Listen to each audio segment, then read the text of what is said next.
Assalamualaikum warahmatullahi wabarakatuh. Selamat pagi, selamat siang, selamat sore, dan selamat malam.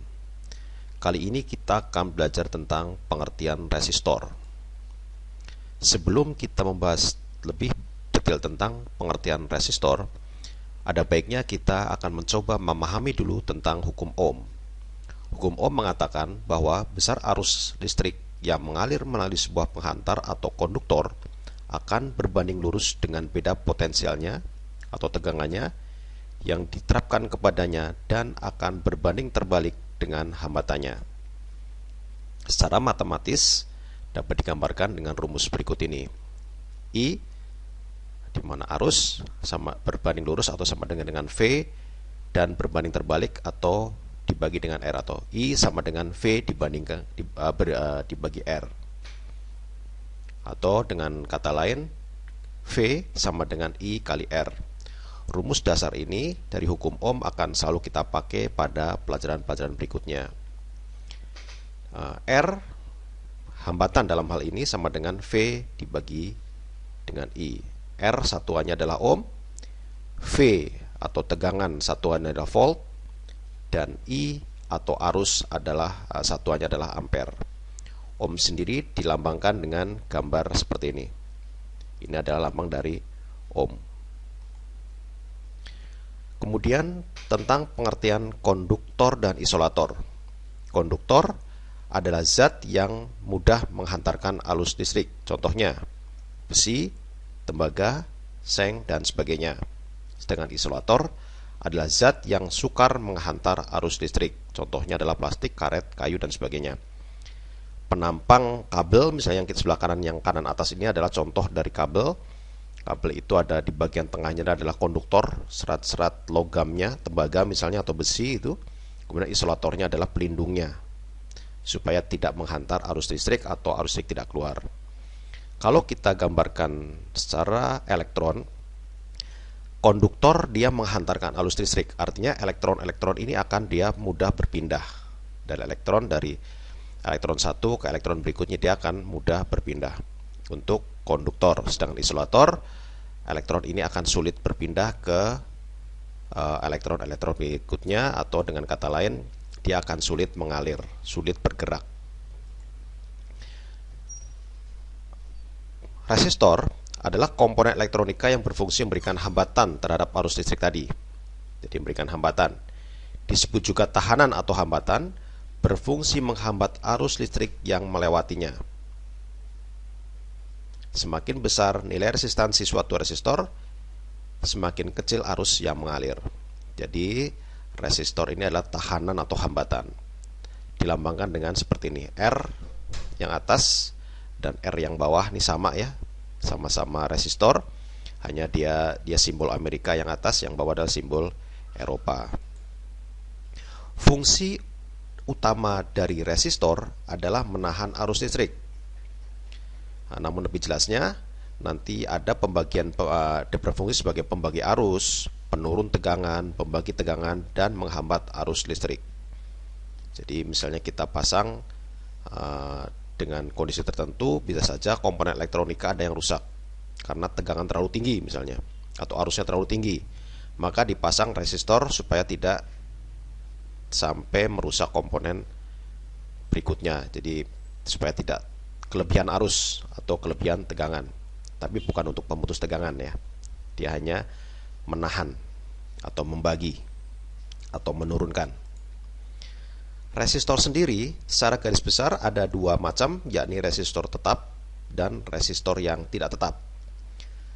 Resistor yang tetap misalnya adalah resistor karbon, karena bahan bakunya adalah dari karbon. Resistor metal keramik atau metal film, dan ada resistor keramik. Sedangkan resistor yang tidak tetap, resistor yang dapat diubah-ubah nilai resistansinya. Dia bisa kita putar, nilainya berubah-ubah. Ini contoh dari gambar resistor. Yang film resistor, di bawahnya LDR, ini untuk sensor cahaya biasanya. Kemudian juga yang kawat, karbon, keramik. Kemudian yang itu yang saya sebutkan tadi adalah yang resistor tetap, nilainya sudah pasti tidak bisa berubah-ubah. Sedangkan yang kanan atas, yang resistor potensiometer dan trimpot, adalah resistor yang bisa kita atur nilainya. Ini bisa kita putar-putar biasanya, walaupun dia tentu bukan berarti diputar dari 0 sampai tidak terhingga, bukan, tapi ada batas tertentu. Misalnya 15 kilo ohm. Nah, dia mungkin hanya bisa naik turun sedikit gitu, misalkan sampai 14 atau 13 kilo ohm, kemudian naik sampai seberapa itu.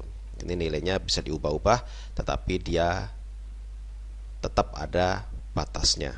Jadi potensio dan rimpot adalah resistor yang bisa diubah-ubah, tidak tetap. Nah, berikutnya ini cara membaca resistor. Ini yang sering kita temui di komponen elektronika. Resistor seperti ini, ada gambar-gambarnya belang-belang ya. Ada warna hitam, coklat, merah, oranye, hijau, kuning ya, biru, violet, grey, white. Kemudian ada warna silver dan warna emas. Nah, kalau kita melihat seperti ini kita lihat misalnya ya, biasanya yang paling ujung sebelah nanti itu adalah toleransi. Toleransi itu berwarna gold atau silver. Ini di sini digambar kuning ya, tapi sebenarnya warna emas misalnya. Nah, kalau kita baca warna yang pertama, kedua dan ketiga dan keempat ada toleransi. Nanti ada juga misalnya A, B, C, D, E. Ini kan A, B, C, dan D. Di gambar ini, di slide ini adalah A sebagai first digitnya, angka pertama. Kemudian B adalah angka keduanya. C adalah pangkatnya. Jadi 10 pangkat berapa nanti. Misalnya contoh gini. Ini adalah merah, kuning, merah. Merah adalah nilainya di tabel ini kita lihat 2. Kemudian berikutnya adalah hijau. Hijau 5. Kemudian berikutnya adalah merah. Artinya adalah 25 kali 10 pangkat 2. Yang C-nya ya. Yang C adalah desimal multipliernya adalah 10 pangkat 2. Contoh di gambar ini. Sedangkan toleransinya adalah dia, kalau yang emas, warna emas adalah 5%, yang warna silver adalah 10%. Nah, yang sekarang sering kita temui resistor seperti ini. Ini di komponen digital kita, di handphone, di komputer, di perangkat-perangkat digital. Biasanya resistor berwarna atau berbentuk seperti ini. Kita sebut resistor SMD. Nah, ini tidak pakai warna tapi langsung pakai angka. Bagaimana cara melihatnya atau cara menghitungnya? Kita bisa lihat yang sebelah kanan. Misalnya tertulis 450. 45 yang dua angka pertama adalah first digit dan second digitnya 45. Kemudian nolnya adalah pengalinya 10 pangkat 0 sama dengan 1. Jadi 45 ohm kali 1, maka hasilnya adalah 45 ohm. Yang berikutnya misalnya 273. Artinya adalah first digit dan second digitnya kita pakai 27 kali, nah pengalinya adalah 10 pangkat 3. Jadi 27 kali 10 pangkat 3. 10 pangkat 3 adalah 1000. Jadi 27000 atau 27.000 ohm. Sama dengan 27 kilo ohm. Lah, lalu bagaimana? Ini kan tadi ABC. Bagaimana kalau misalkan dia sampai 7992 misalnya? Maka di sini adalah 799 kali yang terakhirnya adalah pengali pangkatnya.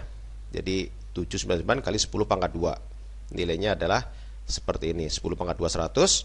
Jadi 799 kali 100 adalah 900 ohm atau 79,9 kilo ohm dan seterusnya.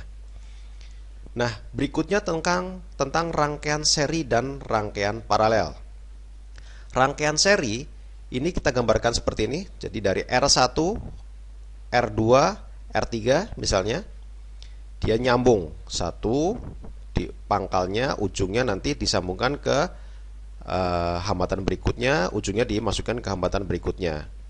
Nah, resistor atau rangkaian seri seperti ini, kita hitung nilai resistansinya adalah, resistansi seri adalah R1 ditambah R2 ditambah R3 dan seterusnya. Berikutnya adalah rangkaian paralel. Rangkaian paralel digambarkan seperti ini. Jadi misalnya R1, R2, R3-nya dipasang secara paralel. Jadi pangkal ujungnya jadi satu, pangkal ujungnya jadi satu, tidak sambung menyambung. Nah, ini kalau seperti ini maka nilai resistansinya, saya langsung ke baris yang ketiga ya, adalah seper R total sama dengan 1 per R1 ditambah 1 per R2 ditambah 1 per R3. Resistansinya 1 per R 1, 2, 3 dan seterusnya. Tapi nilai voltnya adalah, nah di sini di gambar ini ya, tegangan atau volt ini sama, di semua titiknya itu sama. Tegangan di V1, V2 dan V3 sama. Sedangkan I-nya atau arus dia dibagi-bagi. I totalnya sama, tetapi I di 1, I di 2 dan I3 berbeda-beda. Jadi digambarkan I sama dengan I1 ditambah I2 ditambah I3. Oke, ini tentang paralel. Nah, bagaimana kalau gabungan seri paralel? Ada juga nanti rangkaian-rangkaian yang sifatnya gabungan, bukan hanya seri tapi juga paralel. Contoh seperti ini, seri paralel. Serinya R1 dan R2 adalah seri, R3 dan R4 mereka berdua adalah paralel. Nah, tetapi R12 terhadap R34 adalah seri. Jadi digambarkan seperti ini ya. Di sebelah kanan R1, R2, R3, R4, maka diperhitungkannya nanti juga dihitung masing-masing. Jadi di sini kita lihat yang gambar paling bawah, R totalnya sama dengan R1 ditambah R2 ditambah R3 plus R3 kali R4 bagi R3 tambah R4. Baik, faktor-faktor yang mempengaruhi nilai hambatan suatu pengantar.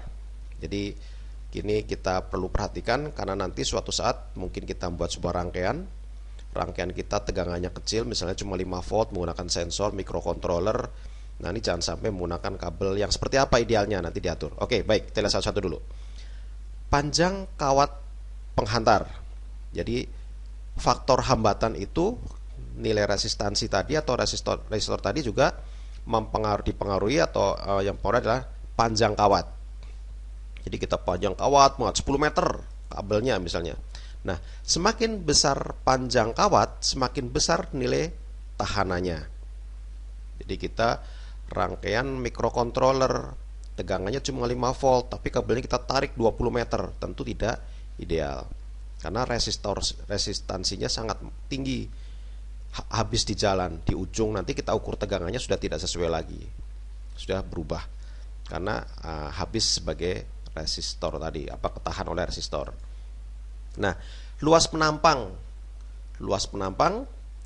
diameternya gitu misalnya ya. Semakin besar penampang penghantar, makin kecil nilai hambatannya.